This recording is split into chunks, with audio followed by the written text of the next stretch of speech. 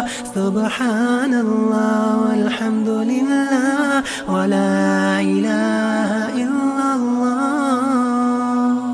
Every time when I'm awake, all things that I see, I know it's hard to believe, but it's from the Almighty. When the leaves fall from the tree, every plant that grows on land, when the waves flow in the sea, it's by His command. Subhanallah walhamdulillah wa la ilaha illallah.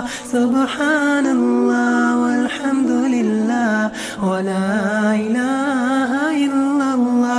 Subhanallah walhamdulillah wa la ilaha illallah.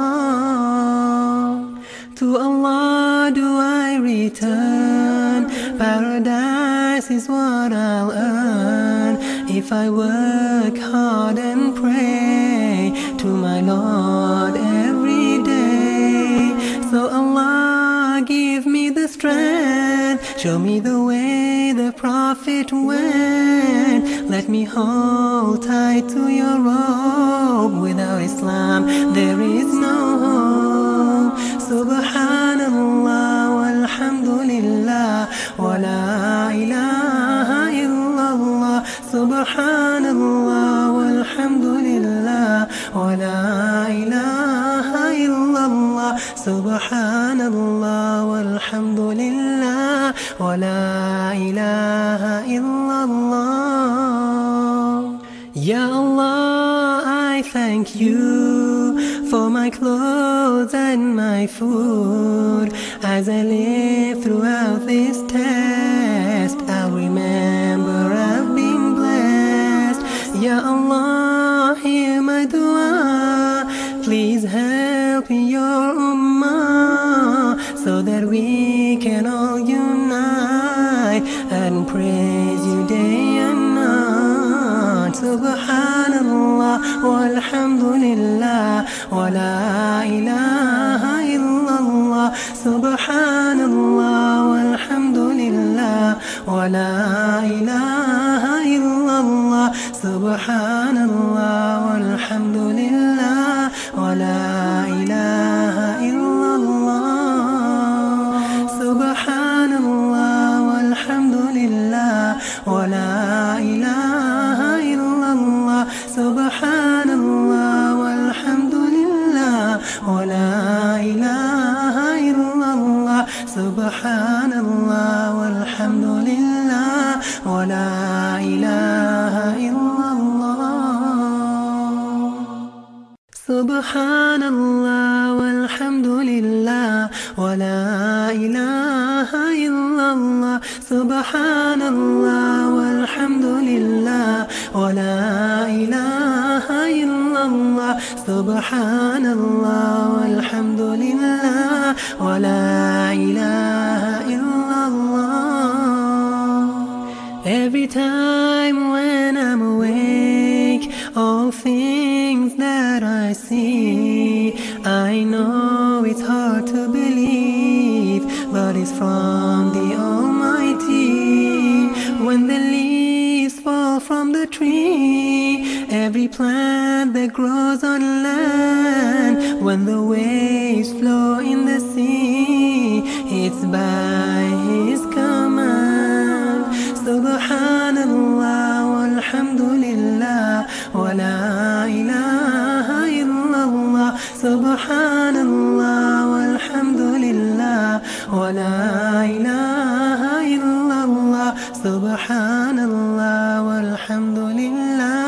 ولا إله